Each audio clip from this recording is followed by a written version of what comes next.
Why do we suffer? Why do we crave?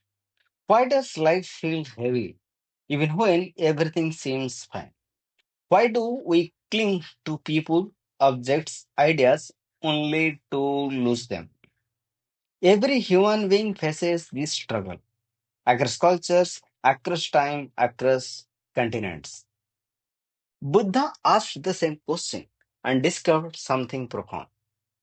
He distilled life into four noble truths, a guide to understanding suffering and escape it. Let's understand through a human experience story.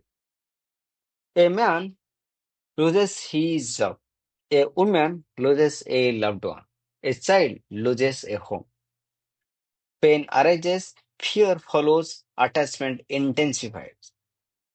Why must life feel this way? Then, one evening, a man sits under a Bodhi tree. He stops chasing, he stops resisting, he looks clearly at the world and sees the truth. This man is Siddhartha Gautama Buddha, and what he saw changed humanity.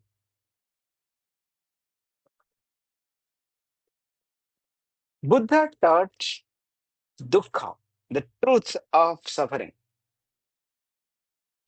Life is unsatisfactory. Pain, loss, change, and imperfection are inevitable. Second, samudaya, the origin of suffering. Suffering arises from craving, attachment, and desire.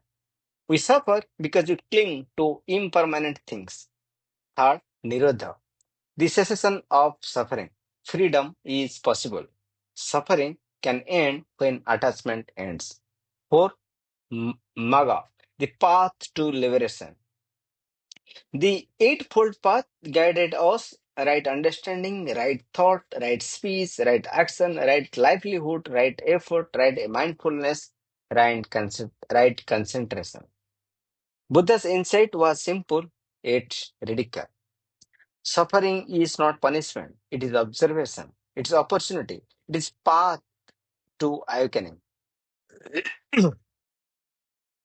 Across cultures, similar ideas emerge.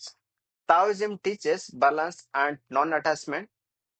Stoicism emphasizes acceptance of what cannot be controlled.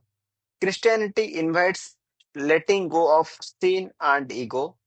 Sufism dissolves attachment through love and surrender. All suggest a common truth. Freedom arises when desire and clinging are transcended.